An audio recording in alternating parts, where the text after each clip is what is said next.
Bom dia! Oi, querida! Tô te vendo agora, mas tô te vendo Sim, todos os dias, quase. naquela, a louca das lives, né? Coisa boa! Nunca te vi Não tanto, é nem na clínica trabalhando com você. verdade. Mari, eu vou introduzir, explicar por que que eu trouxe esse tema e aí depois eu vou pedir para você se apresentar, tá bom? Beleza. Uhum. Então, um dia eu tava no meu Instagram e uma seguidora falou para mim assim: Ah, Ângela, você podia falar de suicídio no envelhecimento por conta, né, do suicídio do ator Flávio. E aí eu fiquei pensando, realmente, é algo que a gente precisa falar. Eu acho que as pessoas começaram a entender a importância de se falar, mas antes eu vejo que tinha um medo. Ah, e se falar, a gente vai incentivar as pessoas a quererem fazer, né? E aí eu vejo Uhum. que realmente, para o envelhecimento, eu nunca vi nenhum tema sobre isso, então tô me achando inovadora trazendo esse tema para cá. E aí eu me senti confiante de trazer você pela sua formação, né? Pela sua especialidade, por você já trabalhar há muito tempo. Fico curiosa de saber se você já vivenciou algo assim com algum paciente seu, mas aí a gente entra daqui a pouco nisso. Então eu queria que você me falasse um pouquinho do seu trabalho. O que que você faz? Beleza. Bom, eu me formei em 2012, né, em psicologia e atuei o curso inteiro com crianças. E assim que eu me formei, eu me veio a vontade de trabalhar com a gerontologia. Então eu fui para o Rio fazer especialização em gerontologia. E desde o primeiro dia da minha pós-graduação, eu comecei a atuar com idosos e me encantei. E principalmente idosos em situação de risco, idosos encaminhados pelo Ministério Público para ILPIs, instituições de longa permanência. Então eu comecei a ver uma realidade mesmo de uma história, né, aquela pessoa que teve uma história de vida sem o apoio de saúde mental, sem o apoio da família, com um quadro muito comprometido mesmo, né? E eu me vi cada vez mais mergulhando nesse assunto, principalmente buscando a família, né? Então, foi quando eu resolvi fazer minha especialização em sistêmica, que fez um casamento maravilhoso. E então, hoje eu atuo em clínica, atuo muito com famílias e idosos de forma individual em estimulação cognitiva e motora e consultoria, né? Então, a família que não sabe o que fazer com aquele idoso está com uma situação muito delicada. Então, eu sento numa orientação, numa consultoria para a gente pensar, elaborar um plano terapêutico de como lidar com esse idoso, né? Que bacana, isso eu acho que é uma coisa que falta. Eu, por exemplo, quando eu faço uma avaliação e vou dar ali um diagnóstico, você vê a carência da família. Mas e aí, o que que eu faço com isso, né? E ter alguém que trabalha Perfeito. com isso, maravilhoso. Mas aí seria a área clínica, você atende na casa da pessoa, você tem o seu consultório.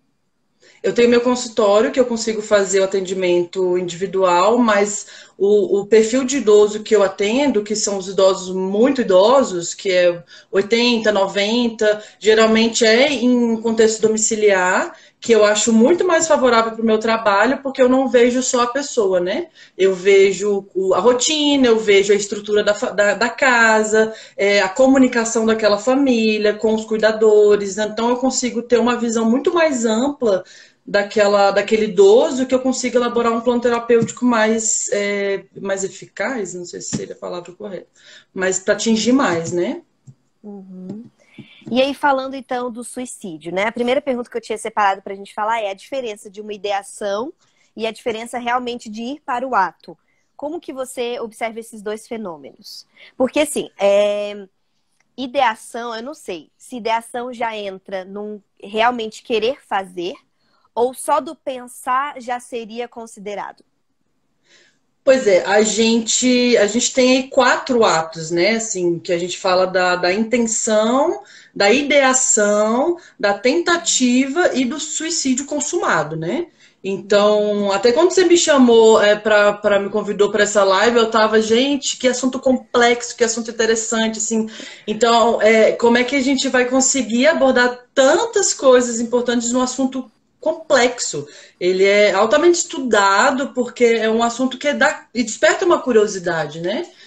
Enfim, a gente entende que a ideação é aquele que está num pensamento.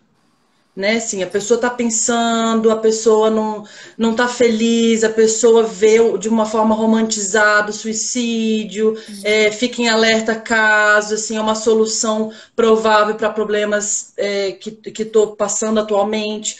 Aí a gente entra na intenção. A intenção é quando a pessoa começa a planejar. Formas de fazer, como é que seria a longo prazo para as pessoas que vão ficar. E aí a gente fala da tentativa. Então, esses planos, esses projetos, esses pensamentos vão ser concretizados dentro dessa tentativa, né? Só que a gente tem que lembrar que esses três momentos é uma expressão muito significativa de um processo de adoecimento. Né? A pessoa está no processo de adoecimento individual e ampliando assim, um adoecimento familiar e ainda mais ainda um adoecimento social. Então não é uma questão particular. Né? Então, dentro dessas três expressões, a pessoa não tiver uma base, não tiver sido percebido os sinais, não tiver sido acompanhando com um profissional, o suicídio vai ser consumado, né? Que a gente chama do autoextermínio. Uhum. Aí o pessoal falando, ó, Marília, estou aqui, Mari. Parabéns pelo querida! trabalho. Que bacana. Várias pessoas que sejam bem-vindas. Quem quiser contribuir, fazer pergunta, colocar comentários, a gente vai lendo, né? Conforme a gente vai fazendo a live. Por que eu perguntei essa questão da ideação suicida, né? Porque eu não sei você, mas como ser humano, tem momentos que a gente está num desespero muito grande, numa angústia muito grande, e a gente pensa. E eu acho que às vezes chega a ser. Tem um nível que é normal, entre aspas, assim, de pensar de vez em quando, nossa, me matar seria interessante para diminuir a angústia. Só que a Perfeito. linha é muito tênue, né? Entre eu realmente vou planejar e vou fazer, e vou ter coragem para aquilo, e só ouvir um pensamento assim de, seria bom porque minha vida estaria resolvida. Tá, mas eu não vou fazer isso porque não faz sentido para mim. Então, o quanto as pessoas também ficam, às vezes, assustadas de pensar na morte em si, de quando vem essa ideia, né? E aí, quando você fala, assim, de que é algo que a gente pode perceber, que as pessoas dão sinais, né? Que as pessoas demonstram que estão nessa angústia e estão pensando nisso, quais sinais você acha que as pessoas deixam, assim, que são fáceis da gente observar? É muito interessante que é muito comum, assim, um sentimento muito humano, né? E qual base que essa pessoa está tendo. Então a gente percebe, né, que a gente fala dos 3Ds mesmo, né? O desespero, o desamparo, a desesperança. O desespero no sentido de uma impotência em frente àquela situação, o desamparo por não se sentir acolhido, não se sentir visto, e a desesperança de eu não ter mais nada o que fazer. Então é um sentimento muito esperado. A gente está vivendo agora uma crise pandêmica e a gente está todo mundo nessa situação, né? E vem esses 3Ds muito natural para o ser humano. Agora, que estrutura e qual apoio social, qual rede protetiva que eu estou tendo que me puxa novamente, né? Então, isso é muito interessante, assim, vindo para os idosos, é muito curioso porque é algo que vai acontecendo no processo do envelhecimento. Então, assim, a gente tem uma questão do afastar o envelhecimento, né? Achando que a gente está afastando a morte.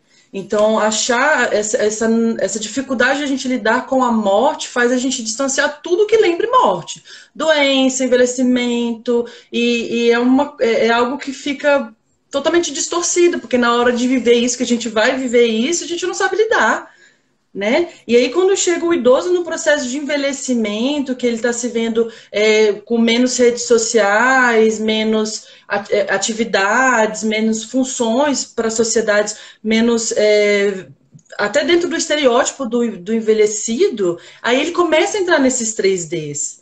Onde é que eu vou encontrar a minha potência, né? Onde é que está meu acolhimento? Onde é que está o que eu posso resolver para os outros? Então começa esses 3Ds onde a gente entende que no processo de envelhecimento essa ideação, essa intenção fica muito mais potencializada, né? E no caso do ator mesmo, né, do Flávio, pelo que eu entendi, ele estava sozinho, estava isolado, né? Não sabe, eu não sei quanto tempo ele estava lá, né? O caso dele seria muito interessante explorar mais, né? Porque a gente tem essa informação. A gente conhece ele a partir de atuações, a partir do que ele oferece dentro da profissão dele, né? Então, como é que foi que ele passou por outras crises na vida, né? Como é que é o histórico disso na vida dele? Como é que a questão mesmo da saúde mental dele, como é que estava? Porque a carta dele fica muito clara, assim, né? Assim, a desesperança pela humanidade. Tipo, cuidem das crianças de hoje, porque eu não dei conta. Então você vê uma impotência, uma desesperança, um desamparo, um país que não acolhe. Então ele traz um discurso mesmo que está muito dentro desses 3Ds. Mas assim, desde quando ele está falando sobre isso, sabe? Quando é que surgiu um outro discurso desse durante a vida dele? Sabe? Então é muito delicado, a gente tem que explorar mesmo os casos, a gente tem que estar muito atento aos nossos idosos, às pessoas que estão em volta da gente, né? E aí, nesse sentido, então, você me faz pensar que o ideal seria a gente trabalhar essa saúde mental ao longo da vida, esse autoconhecimento, esse entender, lidar com as frustrações, com as angústias, treinar, né? Treinar, porque lá na frente, todo momento a gente vai viver, mas lá na frente talvez potencialize, até pela cultura de, assim, primeiro pela ideia da finitude, né? Porque a gente nunca sabe o que vai acontecer depois daqui. E segundo, pela cultura que a gente tem de que o idoso, assim, não tem mais energia para fazer nada, né? Onde ele vai estar incluso. E meu pai, ontem, eu estava almoçando com ele, meu pai tem 66 anos, vai fazer 66. E ele já se acha mega idoso. É aquela coisa engraçada, até você fala, pai, calma, né? Mas aí ele falou assim, eu acho que a vida deveria ser igual aquele filme do Benjamin, ao contrário, você começa velho e depois fica novo. Porque você tem mais energia para ralar, e aí quando você vai ficando mais novo ali, você morre como um bebezinho, né? Falei, se a vida fosse assim. Mas talvez você tivesse angústias diferentes da que a gente tem hoje, né? É interessante pensar assim, porque hoje a criança, o bebê é super valorizado, né? A criança é o centro da família, o que antigamente os idosos eram o centro da família, eram sábios, eles eram os vícios. Então, hoje essa configuração faz sentido, porque hoje a criança é super valorizada. Né? Mas se você for pensar, você criança, está no processo total de dependência. Você não come sozinho, você tem que ser limpado, você tem que trocar fralda, escolhem sua roupa, sabe? Assim, você não tem noção do que está acontecendo no mundo. Então é muito distorcido a partir do momento que a gente supervaloriza uma categoria, que no caso é essas crianças. Agora, a gente falando de um idoso no processo em que ele tem um repertório, um autoconhecimento, uma quantidade de vivências, essa pessoa é muito mais importante para contribuir socialmente, né, e familiarmente do que um neném, por exemplo. Verdade, bem Dentro de pensado. vivências, né? Porque isso é bem complexo também. E aí, Mari, quais coisas você poderia dar assim, de dica para esses idosos para prevenção desse suicídio? O que pode ser feito? Tá. Antes eu queria falar uma coisinha muito importante que eu ia falar um pouco antes e se perdeu. Não sei se você sabe, não sei se as pessoas que estão nos acompanhando aqui sabem que a maior taxa de suicídio no Brasil é entre os idosos acima de 70 anos. Isso eu não sabia. É a maior taxa. A taxa mundial entre os idosos é de 5,5 a cada 100 mil habitantes. Aqui no Brasil, 8,9. Nossa. Independente dos gêneros. E dentro dos idosos, a gente põe aí 17,9 para os homens, a cada 100 mil habitantes, e 3 para mulheres.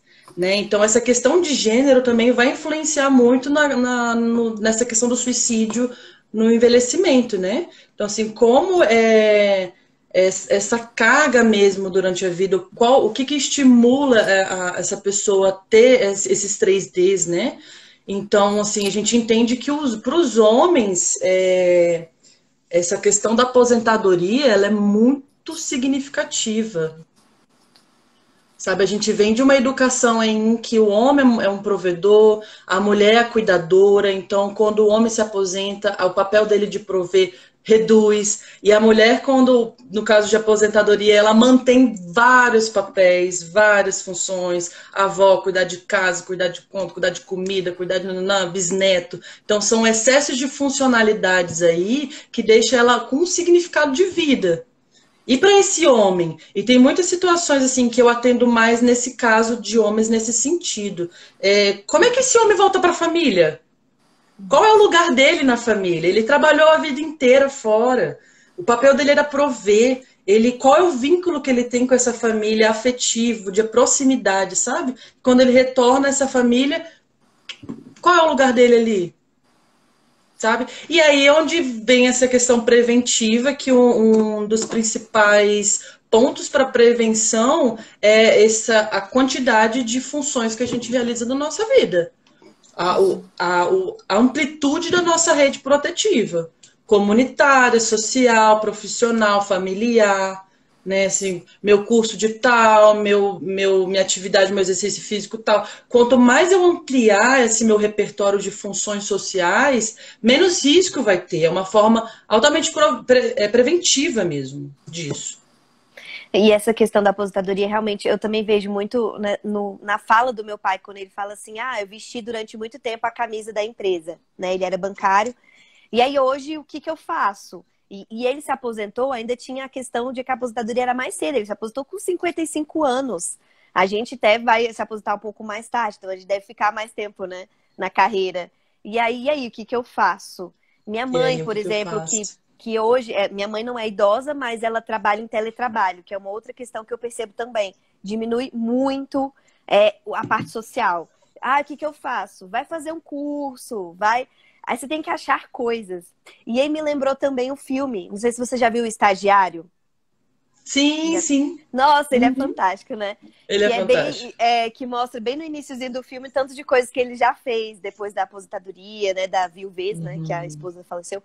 Ele ali estava motivado e ativo. É o idoso que percebeu a necessidade e foi atrás, né?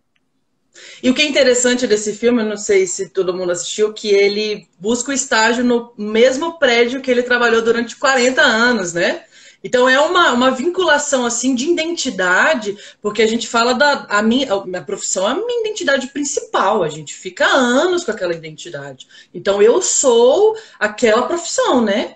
Então ele se aposentar e manter uma identidade de local, assim, né? Então, geográfico. Então, eu ainda permaneço, mesmo pós-aposentadoria, num estágio com outras funções, mas no mesmo lugar, na mesma estrutura, no mesmo endereço, na mesma rotina, nos mesmos horários. Então, é interessante pensar que a gente tenta manter algo familiar, algo conhecido para nos dar conforto mesmo, né? Para fazer um sentido, para pertencimento, para me sentir, fazer parte daquilo. E isso cabe ao ser humano em qualquer fase da vida, que é um outro fator preventivo mesmo, assim, a sensação de pertencimento. Quanto mais eu me sentir pertencente a um local, a um grupo, mais acolhido eu vou estar e mais significado de vida eu vou ter.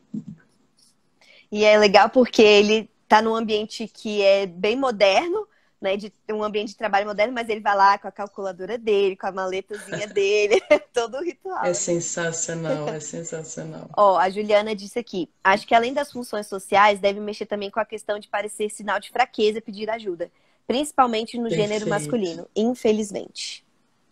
Obrigada, Juju. Exatamente. E tem a questão da virilidade, a questão da potência masculina, tem toda essa cobrança social mesmo para o homem em se permanecer muito forte. A fraqueza é um sinal que não é permitido entre os homens, principalmente dessa geração, né, que a gente está trabalhando com esses idosos hoje. E os idosos da nossa geração provavelmente vai ser bem diferente. E sim, é um fator que eles não permitem, assim.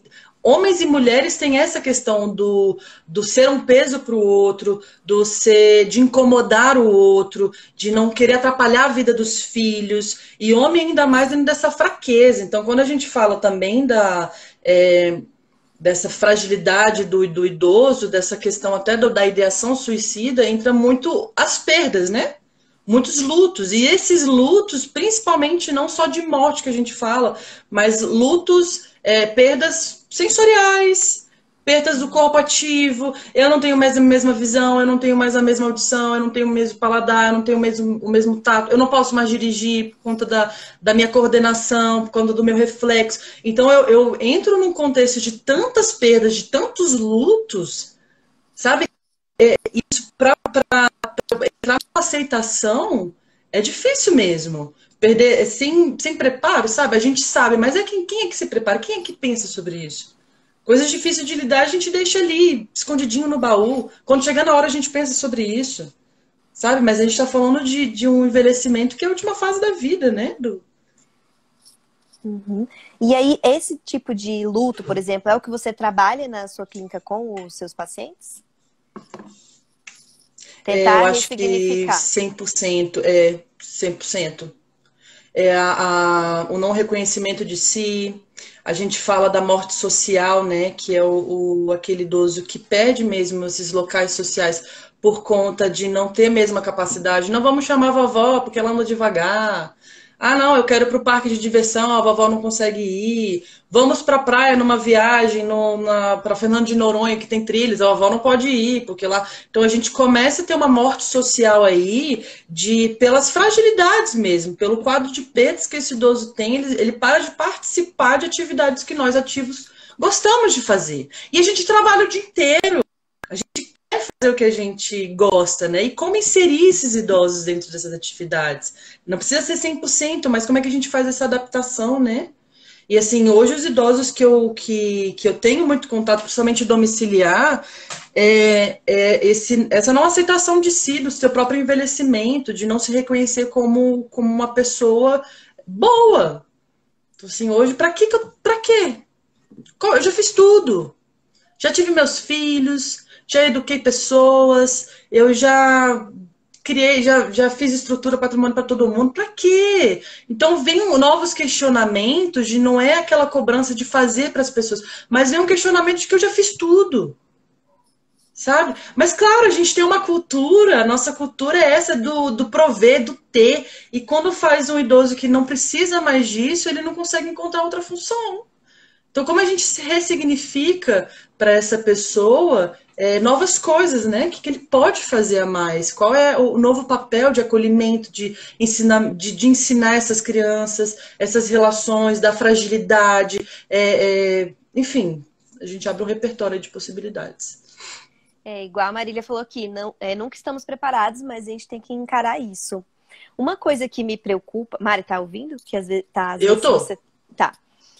Uma coisa que me preocupa na nossa geração hoje é assim, muitas pessoas não estão mais, as mulheres, né, foram se empoderando, já estão podendo escolher se querem casar ou não, se querem ter filhos ou não. E aí, a longo prazo, eu não sei o que vai acontecer, mas eu penso assim, vão ter muitos idosos que não vão ter famílias nucleares, por exemplo. Talvez a importância de se existir ainda mais instituições que vão dar apoio para esses idosos, porque também eu penso que no Perfeito. final da vida a família acaba sendo um fator estruturante para a sua psique ali. Né? Ter filhos, ter netos em volta te deixa mais assim, confortável mesmo, né? E essa geração que talvez não tenha isso, nem queira construir isso. Perfeito. A gente discute muito isso na gerontologia, principalmente na psicologia sistêmica também, quando a gente fala de famílias muito grandes, né? Essa geração, assim, na minha mãe ainda teve essa configuração de 12 filhos, 10 filhos. Então a gente vê que tem um rodízio entre os filhos para cuidar desses pais, mas tem muitos questionamentos assim dentro de uma influência religiosa mesmo, assim, a obrigação em cuidar desses pais. Então, assim, você é obrigado a cuidar. Então, eu entendo, eu sou doutrinado que eu cuido do meu pai por uma obrigação. Não todas as famílias. Existem aquelas famílias que conseguem sim ter essa troca e esse reconhecimento, que isso é importante. Quando a gente fala desse sistema atual de uma configuração de uma família de um único membro, né? Então, a gente valoriza mesmo as instituições. Então, as instituições estão cada vez mais elaboradas, cada vez mais assistidas e com profissionais adequados, em que as pessoas têm projeto disso. Eu ouço pessoas no processo de envelhecimento dos seus 50, 60 anos, não tem filho, ou tem filho e não quer ser um peso para o filho, então já planeja a sua aposentadoria para fazer morar na casa geriátrica. Então, assim, lá eu vou ter atividades 24 horas, lá eu vou ter instituições. Então, assim, essa pessoa nessa configuração de uma única pessoa é o esperado.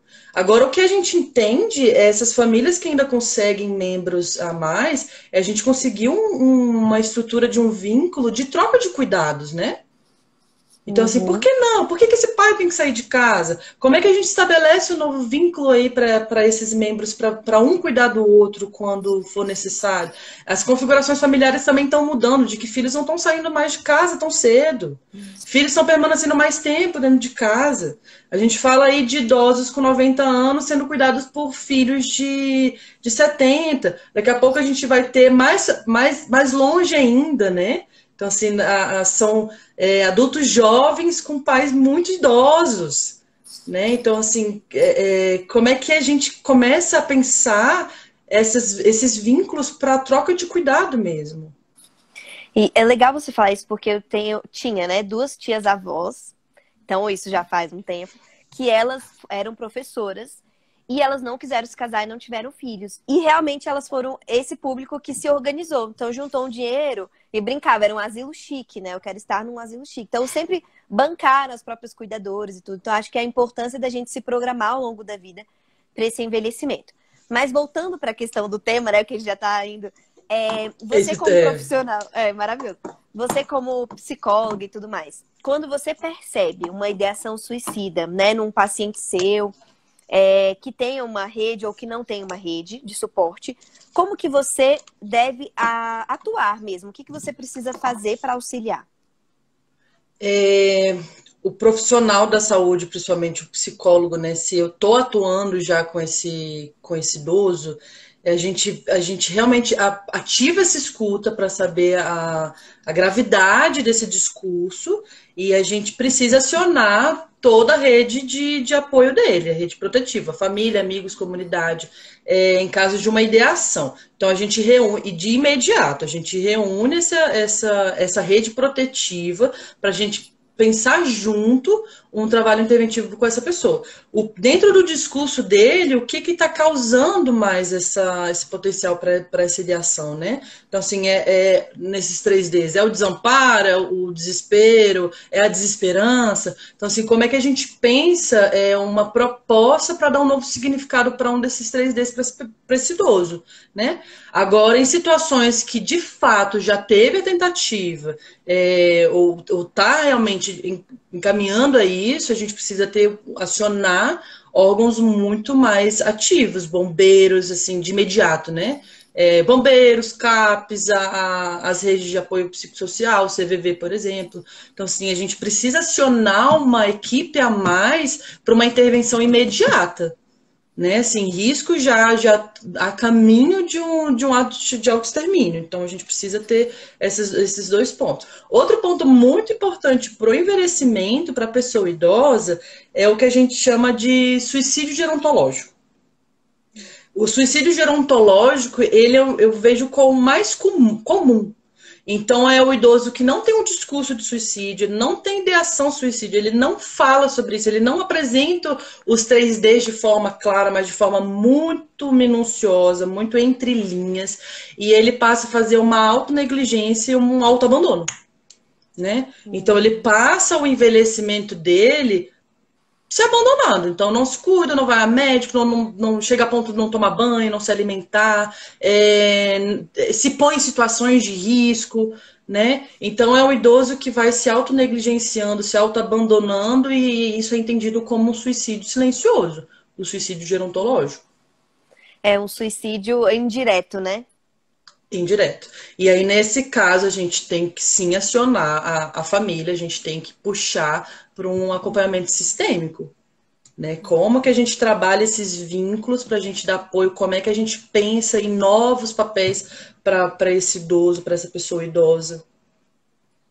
E Mari, você poderia explicar a diferença dos 3Ds, que você já citou bastante, mas Tá. como que a gente pode diferenciar o que é cada um em termos de sentimento?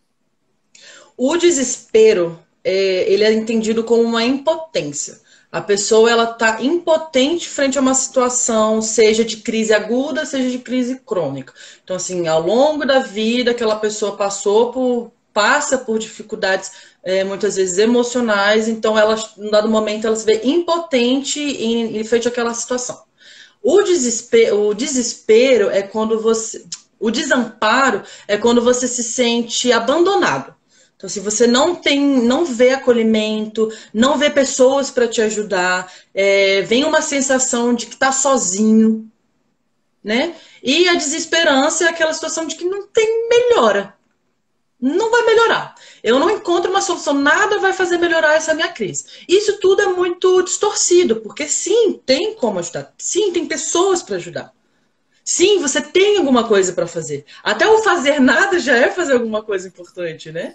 Então, assim, a gente fala que a gente precisa sempre estar num controle, o ser humano necessita de um controle. Isso é muito ilusório, assim, a gente não tem um controle de tudo. Então, a gente começa numa situação que a gente se vê sem controle, aí a gente se põe numa situação desses 3Ds para ter um sentido. Ah, então é isso, eu tô impotente, então é isso. E sim, a gente encontra um significado. Deu uma cortada aí, não sei se deu para ouvir. Voltou. Voltou? A gente encontra uma explicação, né, para a gente voltar ao nosso falso controle. Uhum. E aí, por exemplo, que agora eu fiquei curiosa, né? Como incluir esse idoso para fazer algo? Por exemplo, dentro dessa família, como é que você inclui esse idoso? Em que tipo de tarefa ou de funções? Então, a gente tem diversos idosos, né? Até na sua live com a Ana, que foi uma live muito legal, assim, eu adorei ter participado. E a gente fala aí a pessoa idosa, a gente põe na categoria aí de 60 anos, né, cronologicamente, 100 anos a mais. Então, a gente está falando aí de diversos idosos. Então, a gente não fala de um idoso dependente, a gente fala de um idoso ativo, a gente fala de um leque de idosos. Então, é muito complexo a gente falar o que tem que fazer. Então, assim, o que eu percebo de mais comum, até os idosos mais idosos, é a baixa de funcionalidade em casa. Então, aquele idoso que mora sozinho, né, não tem o que fazer, não tem aquela pessoa que participe da vida dele, não sabe qual é a rotina dele.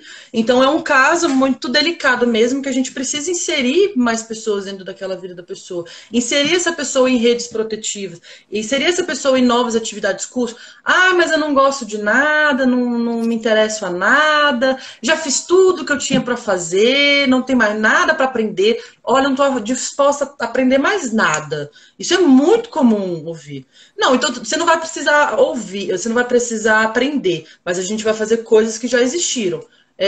Rotina de música, rotina de leitura, rotina de organização de uma parte da casa, um cômodo, uma gaveta, uma coisa assim que eles gostam muito, os idosos. Organização de fotografia. Ah, é tão gostoso.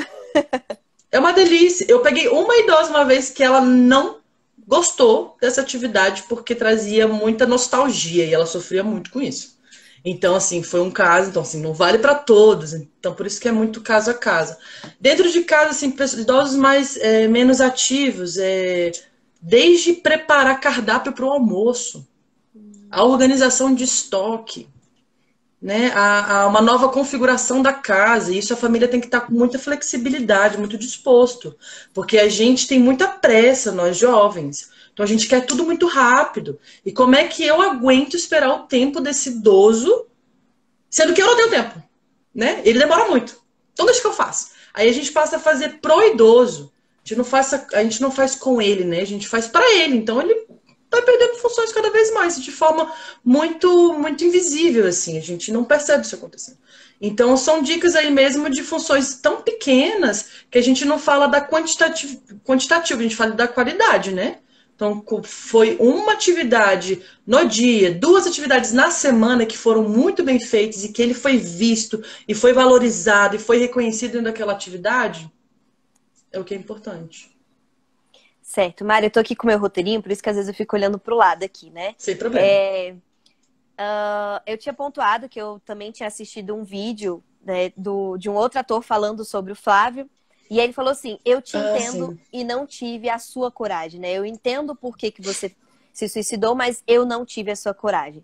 E aí eu coloquei assim, claramente isso me mostrou que ele se identificou com as dores do amigo. Nesse sentido, o quanto você acha que a visão que a pessoa tem sobre a vida, sobre a morte e sobre a religião pode facilitar ou dificultar o ato do suicídio? E aí volta aquilo que a gente falou em alguns momentos do pertencimento, né? Então, independente de religião, independente do grupo, independente, isso vai influenciar sim, porque a gente está falando do pertencer. Então, quanto mais grupos, mais estrutura aquela pessoa vai se sentir pertencente, mais confortável ela vai ter. Então, eu também não sei esse colega, como é que tá essa rede protetiva dele, como é que ele está se sentindo. E cabe a gente lembrar, assim, que eu me segurei muito para não falar muito sobre isso, mas a gente está numa situação muito delicada. Então, a gente está ouvindo esse discurso em plena pandemia, né? Então, assim, como que as pessoas estão lidando? Como é que os idosos estão lidando? A gente tem que lembrar que o idoso está dentro de um grupo de risco.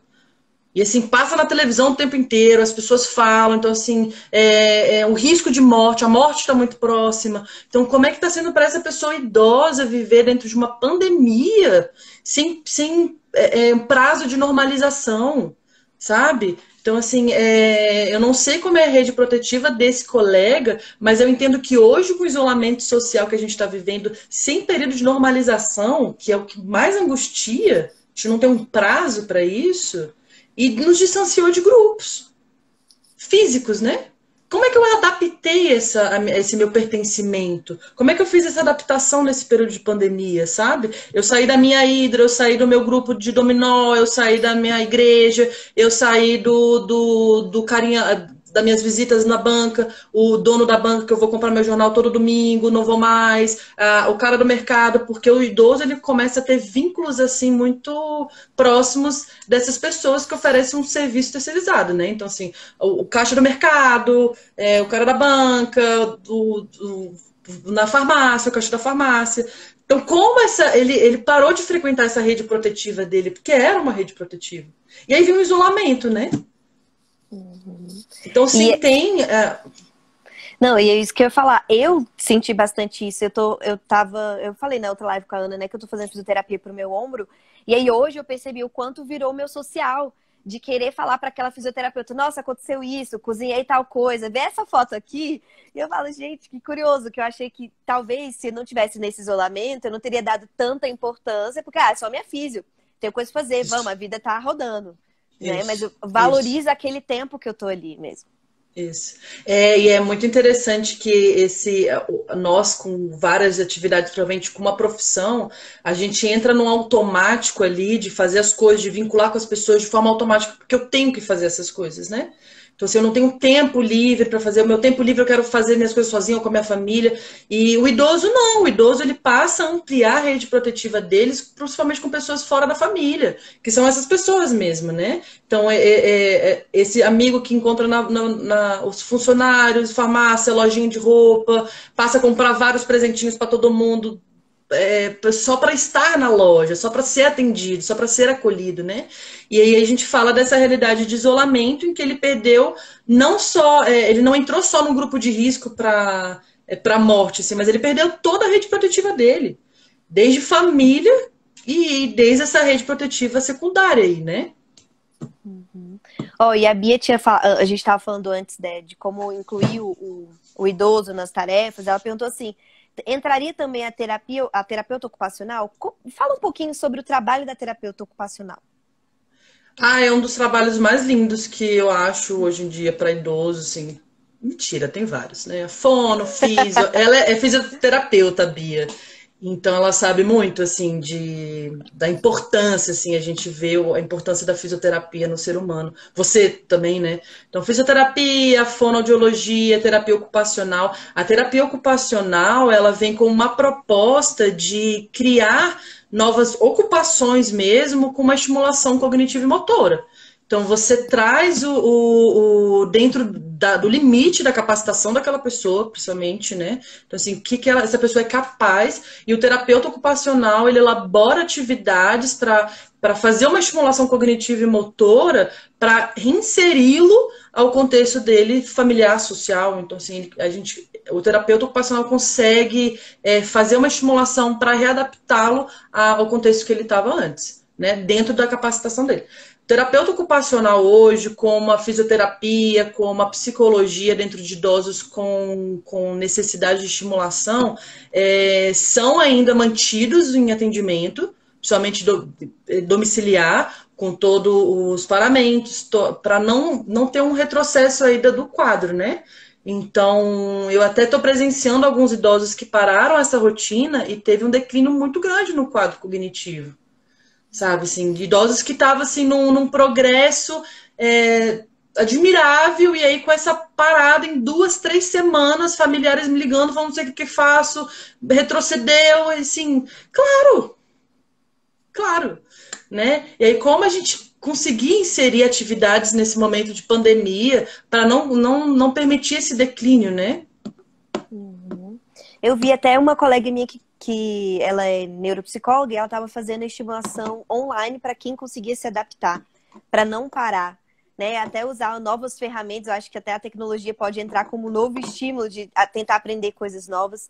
Mas eu também sei que tem pessoas que não se adaptam, né? Então a gente, como Não, profissional, tem que ir mesmo presencial, usando máscara, álcool em gel e isso. tudo, mas para não ter Sim. esse. O grupo lá do Rio, de uma colega minha que faz um trabalho incrível, trabalhei muito tempo com ela, a gente trabalhou juntas nisso, ela mantém essa. Eu até estou indicando para algumas famílias que, como é virtual, não tem problema. Então, ela está no Rio e ela faz essa proposta da dança sênior, das estimulações cognitivas e motoras por videoconferência. Então a gente vê idosos que conseguem, mas a gente fala de idosos ativos, idosos com uma preservação cognitiva que dão conta.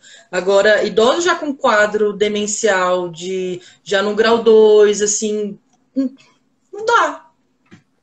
Não dá. Mari, Então, uma curiosidade que eu tive, né, que eu te falei do artigo que eu li, é, vamos ver se você vai conseguir responder sim. pensando não da questão do álcool, né, mas da demência em si, né, um idoso que tem demência. Ele tem mais propensão a ter ideação suicida ou não? Ou depende da fase da demência que ele tá? Você percebe alguma coisa?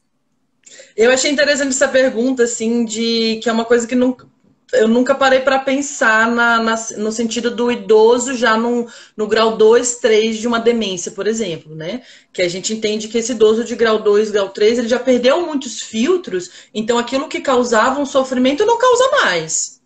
Então, assim, ele fica muito mais fixado a memórias antigas, é, a vivências antigas do que o que está acontecendo no momento, né?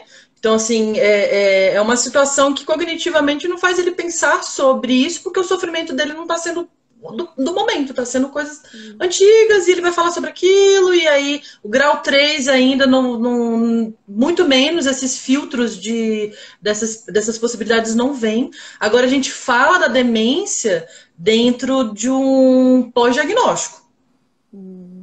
Né? Então, aquele idoso que acabou de receber o diagnóstico, ele está dentro do grau 1, ele está tendo noção das coisas, ele vai saber da degeneração daquela doença, ele sabe da dependência que vai gerar aquela família, ele sabe dos problemas, né? Porque a gente fala que a demência é uma doença do idoso, mas é um diagnóstico para a família inteira. Então, é um peso que não é do idoso, é um peso que é sistêmico. Então, assim, como essa família vai sustentar esse diagnóstico? Então, para o idoso que recebe, principalmente homens, que é o que a Juliana que colocou a questão da fraqueza, como é que esse idoso vai lidar com esse diagnóstico, sabendo da trajetória dessa doença aí? E a gente entende bem como é, né? E aí, nesse caso, a família entra como, assim? Porque eu vejo muitas pessoas a família que desespera, que, né, não sabe lidar, a família que não tem paciência, e até a Bia falou, a família precisa estar muito alinhada com o diagnóstico. Então, a gente também precisa fazer um psicoeducativo com essa família. A psicoeducação, você pontuou muito na segunda, né? A psicoeducação é um caminho muito favorável para as prevenções, né, assim, e para as intervenções mesmo. Então, a psicoeducação com a família, ela é fundamental desde o conhecimento daquela doença, né, como afeta aquela doença na pessoa e na família, e desde dessas construções mesmo de trocas de cuidados. Então, assim, essa pessoa cuidou a vida inteira, né, de você. Como é que agora é o momento dessa troca? Né? Você que está com diagnóstico, você cuidou a vida inteira dessas pessoas. Qual a dificuldade de se permitir agora ser cuidado? Qual a dificuldade nisso? Né? Então, o trabalho sistêmico é uma comunicação muito aberta mesmo. Então, ela traz nesse sentido para conscientizar, para psicoeducar essa família nessas importâncias dessas trocas, né? Uhum. Então, é sentar e explicar o que vai acontecer. Sentar, explicar o que vai acontecer. É difícil falar exatamente o que tem que fazer, porque cada família é uma família, né? Cada caso é um caso, mas no início é isso. A gente inicia, assim, tendo um retorno e a gente elaborando esse plano com as pessoas. Eu queria Certo. falar uma coisa importante da prevenção, que eu tô estudando muito sobre a questão do desastres atualmente, né, na questão do Covid-19, para os atendimentos da equipe de frente, enfim. E eles pontuam uma coisa muito importante que eu sempre pensei, sempre li sobre isso, mas não de forma tão incisiva que nem eles estão fazendo, que hoje eles entendem que 14% de chance de prevenção para qualquer tipo de crise ou suicídio, como é o nosso tema, é a capacitação da atenção básica. E aí me chamou muita atenção, porque os idosos não têm essa cultura não tem esse. Não se falava muito sobre a inteligência emocional nessa geração, né? Não se entendia muito o que era isso. Inteligência emocional, chorar pra quê? Ih, engole o choro. Raiva não, raiva é pecado, engole essa raiva, você não sente raiva. Ódio, não, pra que sentir ódio? Então a gente vem aí de sufocar mesmo os sentimentos humanos por conta de uma dificuldade de não elaborar essa inteligência emocional, né?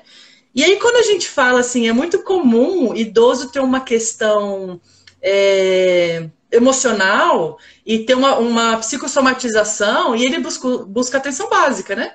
Então ele Uhum. vai no médico, é uma dor aqui, dor no estômago, né? Aí o médico passa o medicamento, volta para casa, meses depois volta, a dor não passou, né? Então assim, o que esse idoso está buscando, né? Ele está buscando ser acolhido, ele está buscando ser visto. Se ele não consegue ser por ele nem pela família, ele vai procurar o médico vai vê-lo.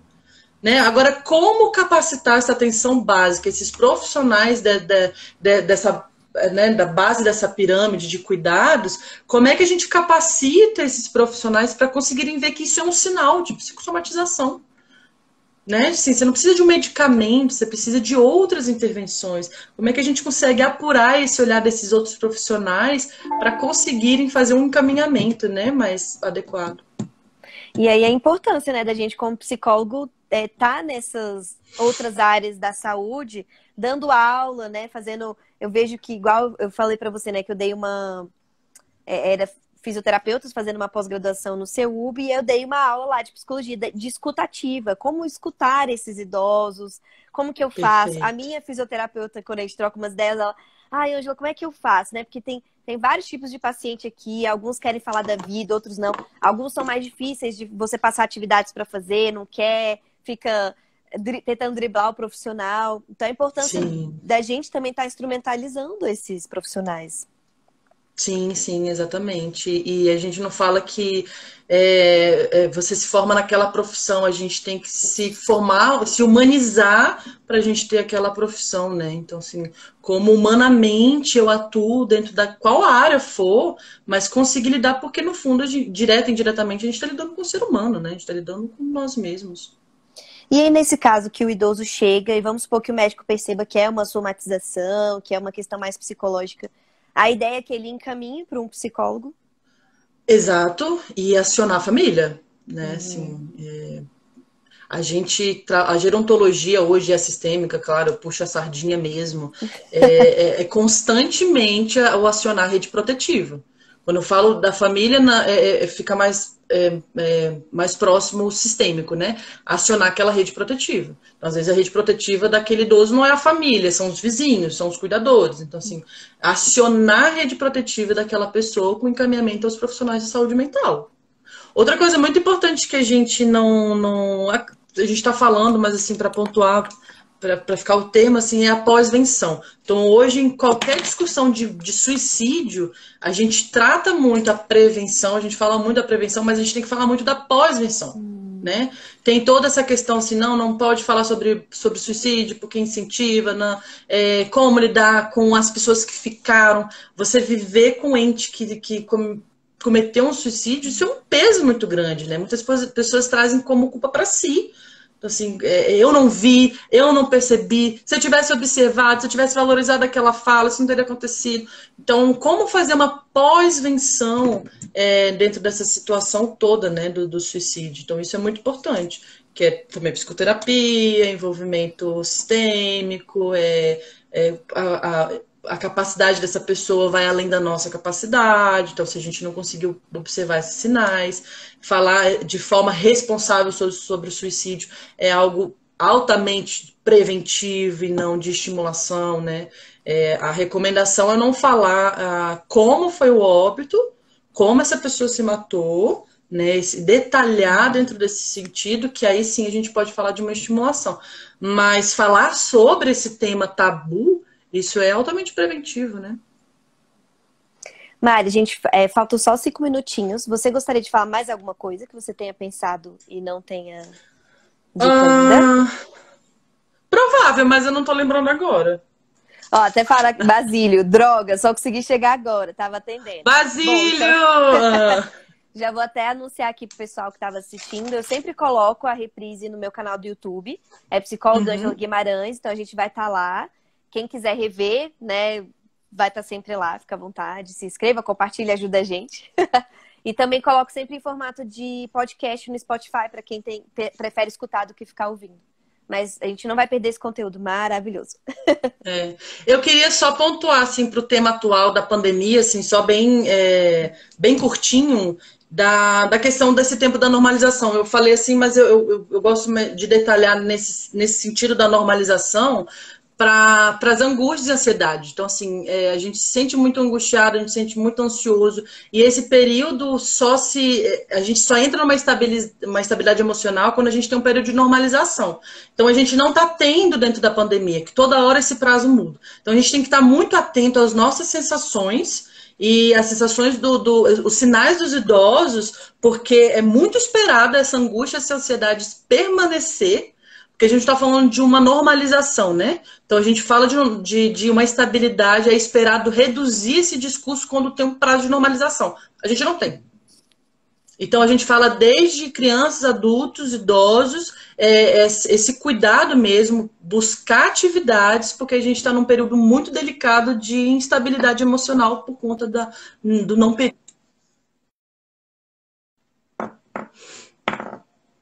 Gravada aqui.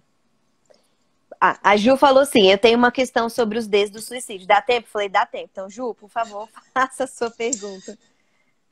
Ainda dá tempo aí de fazer mais uma pergunta. Mari, então, assim, pra gente ficar atento que é normal que venham esses sentimentos devido a esse isolamento, principalmente potencializado por não saber quando isso vai passar. Exato. Mas ficar atento também depois no pós. Assim, normalizou e agora? Isso. Como que eu tô me sentindo? Se isso vai permanecer, se não vai? Perfeito. Tá. Perfeito. A Ju falou perfeito. assim, se o D do desespero seria um dos mais preocupantes. Por exemplo, o idoso está diante de uma situação que se sente incapaz. E isso dá uma sensação de querer acabar logo com a angústia. Seria precisa ter mais atenção quanto a isso? Então, o D, dos 3 Ds, o do desespero seria o mais preocupante dos 3 Ds que você falou?